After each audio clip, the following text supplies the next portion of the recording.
Wellington Reuters New Zealand suffered an upset at the hands of Pacific Island rivals for the second week in a row to bow out of the Rugby League World Cup at the quarterfinal stage with a 42 loss to Fiji on Saturday.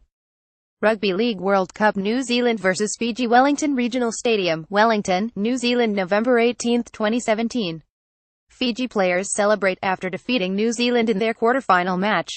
REUTERSStringer Apisai Koroisau kicked penalties either side of halftime at Wellington Regional Stadium to give Fiji victory in a dogfight of a test match and a ticket to a semi-final against reigning champions Australia in Brisbane next week.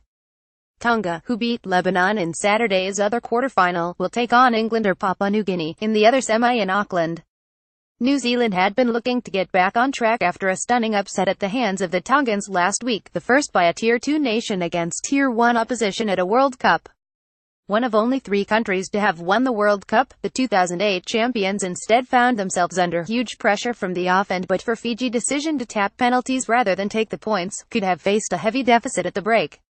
As it was, the 2 points from hooker Koroisau's successful 15th-minute effort were all that divided the teams.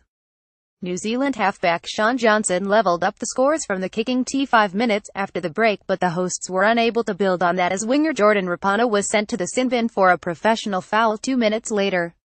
Koroisau restored Fiji lead with his second penalty just after the hour mark, and the Islanders held out for the remaining 19 minutes to reach the last 4 of the World Cup for the 3rd straight tournament. Reporting by Nick Mulvaney in Sydney, editing by John O'Brien. Standards: The Thomson Reuters Trust Principles.